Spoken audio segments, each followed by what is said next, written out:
The hunting rifle was aimed directly at Luna Rivera's chest when she finally understood what kind of eco-experience she'd been sold to provide. The wealthy businessman behind the scope smiled as he adjusted his aim, treating her like the exotic prey she'd unknowingly become. 3 months earlier, she'd joined what she thought was a sustainable living camp in Oregon's pristine wilderness.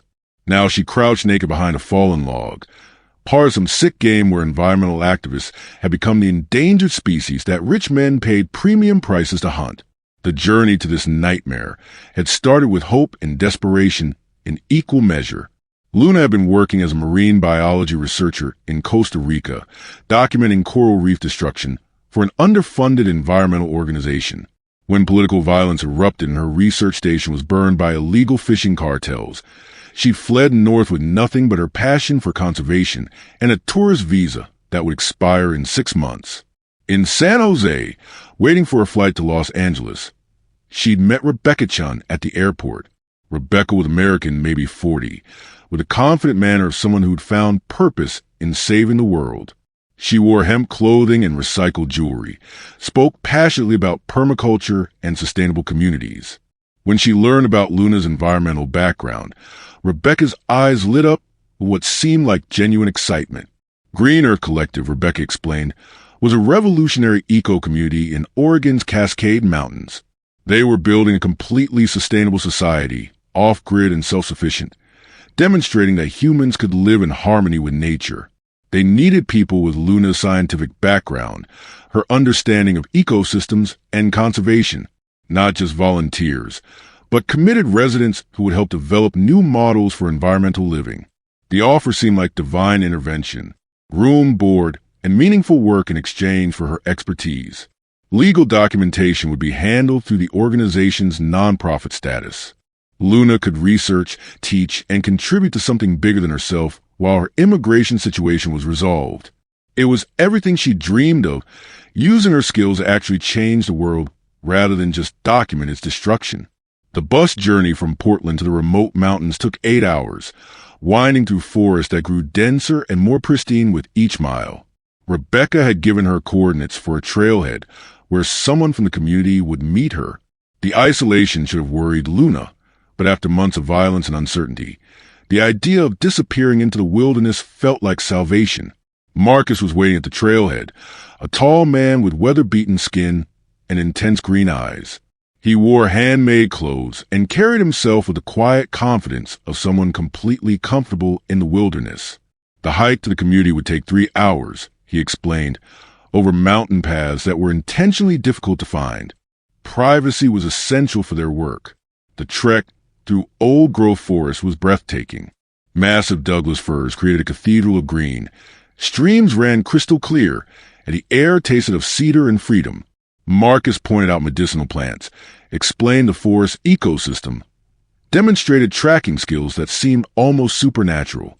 This was someone who truly lived in harmony with nature. Luna thought she'd found her tribe.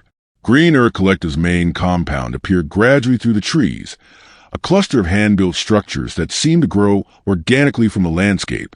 Solar panels and wind turbines provided power. Gardens flourished in terrace plots. Everything looked exactly as Rebecca had described, a working model of sustainable civilization, but there were no other residents. Marcus explained that the community was between sessions. Most participants were researchers like Luna, brought in for intensive periods, then rotating back to universities or conservation organizations worldwide. The current group was small, just a few core members maintaining the facility between larger gatherings.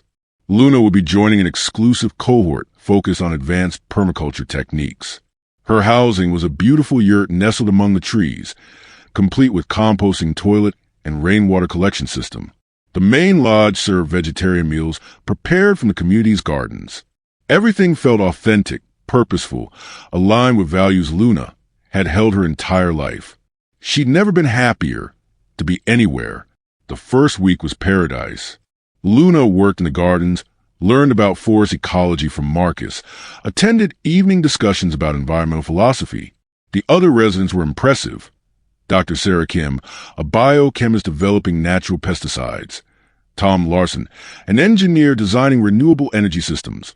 Ana Santos, a Brazilian indigenous rights activist. All brilliant, committed people working toward the same goals. But gradually, Luna noticed inconsistencies. Expensive equipment that seemed unnecessary for a simple eco-community. High-tech communication systems that didn't match the off-grid philosophy. Vehicles hidden in the woods that could transport many more people than a handful of residents.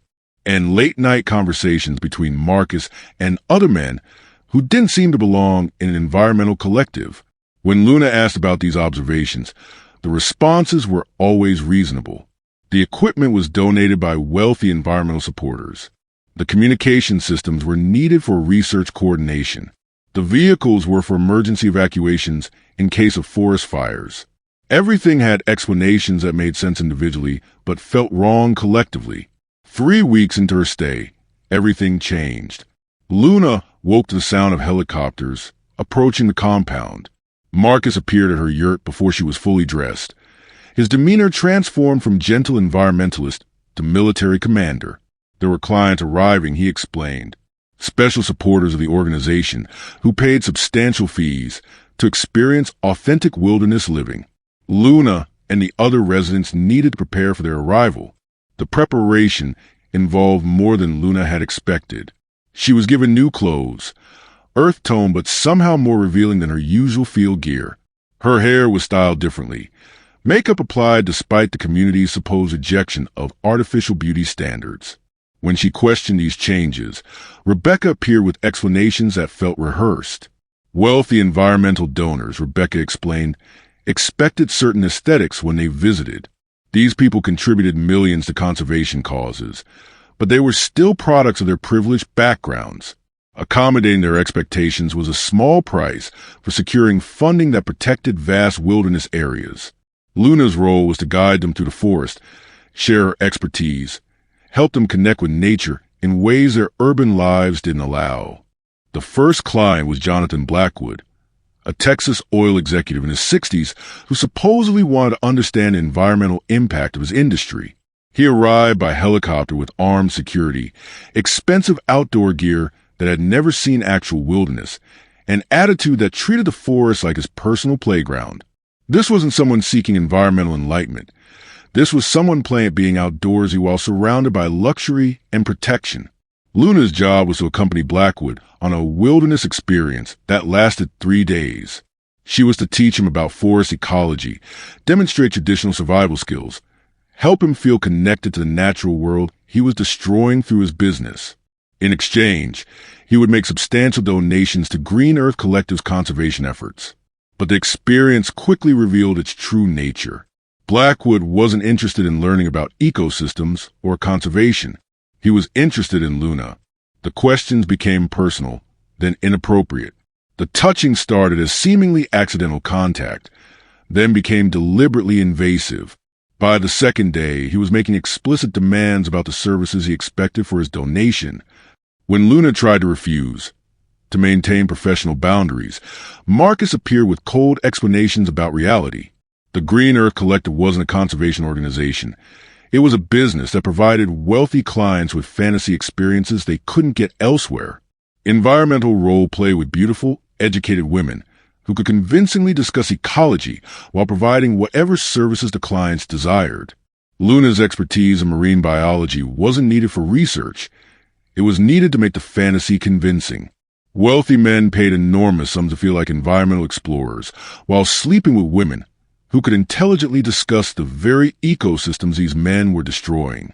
It was the ultimate luxury for those who wanted to feel adventurous and enlightened without giving up comfort or power. The other residents were all part of the same system. Dr. Kim wasn't developing natural pesticides. She was a former escort who'd memorized enough biochemistry to sound credible. Tom was an engineer. He was an actor who'd learned renewable energy terminology. Anna was an indigenous rights activist. She was a woman from Mexico City who'd been trafficked through the same system that had now captured Luna. The realization that her environmental paradise was actually an elaborate brothel for wealthy eco-tourists was devastating enough. But Marcus had more terrible news. Luna's tourist visa had expired weeks ago.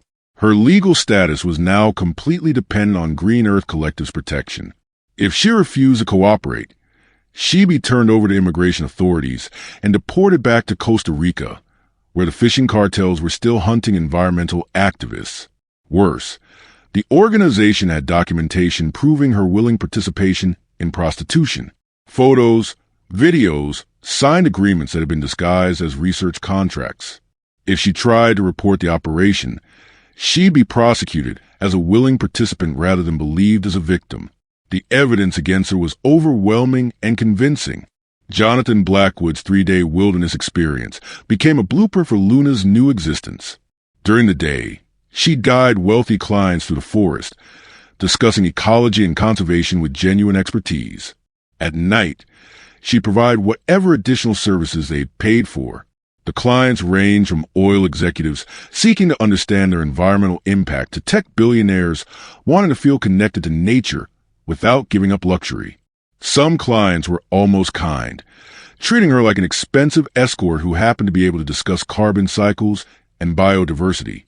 Others were cruel, using the wilderness setting to act out violent fantasies they claimed were inspired by primitive human nature. All of them knew exactly what kind of operation they were supporting, regardless of whatever environmental concern they claimed.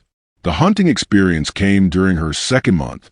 A group of Wall Street executives who'd made fortunes destroying wetlands for development wanted to experience authentic predator behavior in the wilderness. The game involved Luna and 2 other women being released into the forest, given a 20-minute head start, then hunted by men with weapons. The weapons weren't lethal. Paintball guns, tranquilizer darts, rubber bullets. But the psychological impact was devastating. Being hunted like an animal, while wealthy men pretended this was some kind of environmental education about predator-prey relationships. The fear was real even if the immediate physical danger was managed. Luna understood how exotic animals felt in hunting preserves. Prey animals bred specifically for the entertainment of those who could afford to kill them. Between client visits, Luna planned escape, but the compound's isolation made this nearly impossible. They were hundreds of miles from the nearest town, in wilderness that could be fatal for someone without extensive survival skills. The organization monitored all communications and had contact with local law enforcement, who believed they were running a legitimate eco-research facility. The other women had tried escaping before. Anna had actually made it to a road before being recaptured, then spent a week in what Marcus called reflection, solitary confinement, in an underground bunker designed to look like a root cellar.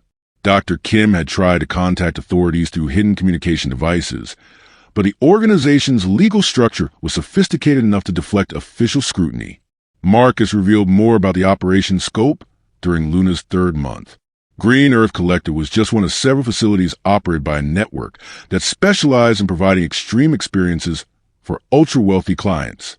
There were similar compounds offering different fantasies, historical reenactments, survival scenarios, elaborate role-playing environments where rich people could live out scenarios impossible in normal society. The environmental camp was particularly popular because it allowed clients to feel virtuous while acting out destructive impulses. They could hunt humans while claiming to study predator behavior. They could destroy pristine wilderness while calling it education. They could sexually exploit environmental activists while funding token conservation projects that salve their consciences. The money involved was staggering. Clients paid $50,000 for a weekend experience, hundreds of thousands for longer programs.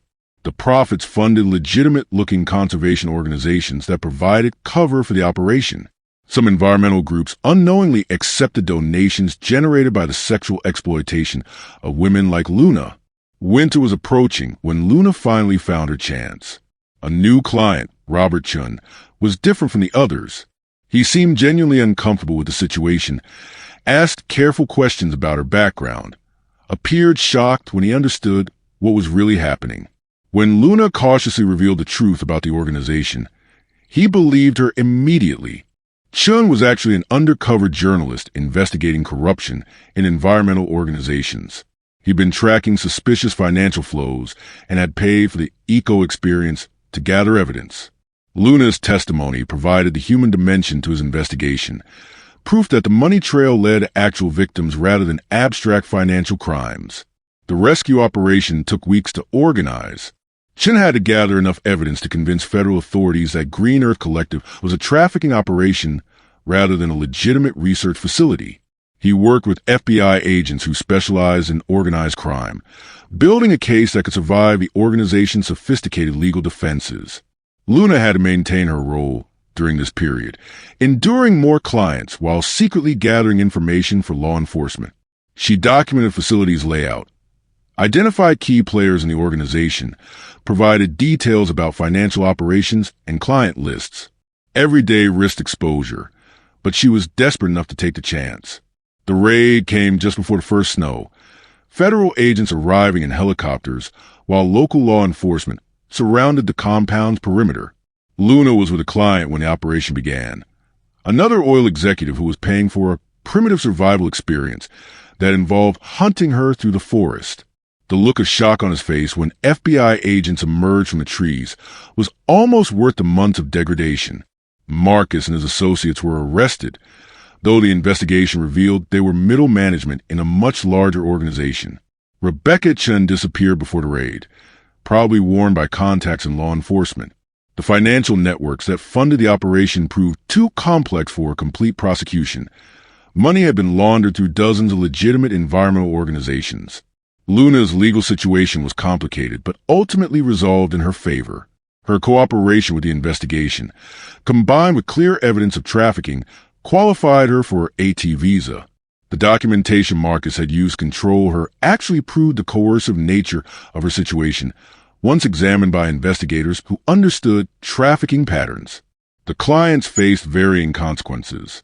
Some were prosecuted for participating in trafficking operations, but most had enough legal protection to avoid serious charges. The ultra-wealthy rarely faced meaningful consequences for exploiting the desperate, Luna learned. They paid fines, made donations to legitimate conservation organizations, and continued their lives with minimal disruption.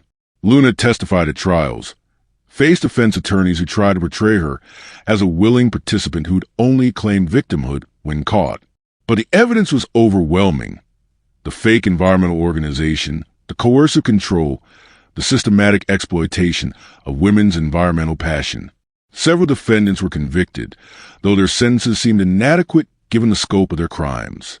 The real environmental organizations that had unknowingly accepted tainted donations faced their own reckonings.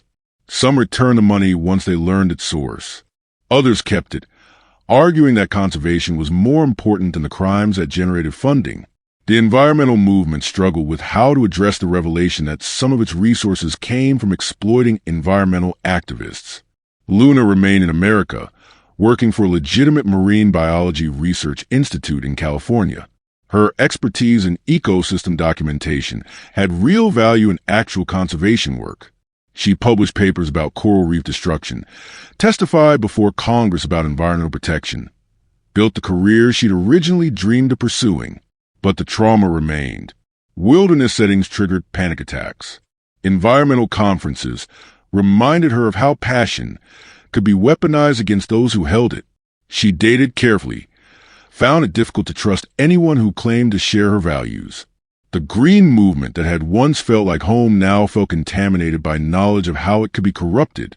The compound in Oregon was eventually sold to a legitimate conservation organization that used it for actual environmental education. The bunkers were filled in, the hidden equipment removed, the entire facility cleansed of its criminal history. But Luna knew that similar operations continued elsewhere, providing extreme experiences for wealthy clients who could afford to buy anything, including other human beings. Other survivors faced different outcomes. Anna was deported despite her cooperation with investigators, returning to Mexico where she struggled to rebuild her life while carrying the trauma of trafficking. Dr. Kim disappeared into witness protection after receiving death threats from clients who feared exposure. The network that had operated Green Earth Collective adapted, relocated, continued serving wealthy clients who wanted experiences money normally couldn't buy. Luna's environmental passion survived, though it was forever changed by understanding how it could be exploited. She worked with anti-trafficking organizations, helping identify operations that targeted activists and idealists. Her scientific background helped her recognize the sophisticated methods traffickers use to recruit people who genuinely wanted to change the world. The hunting experience haunted her most being chased through the forest while wealthy men acted out predator fantasies disguised as environmental education. The rifles aimed at her body, while clients pretended this was research into human-animal relationships.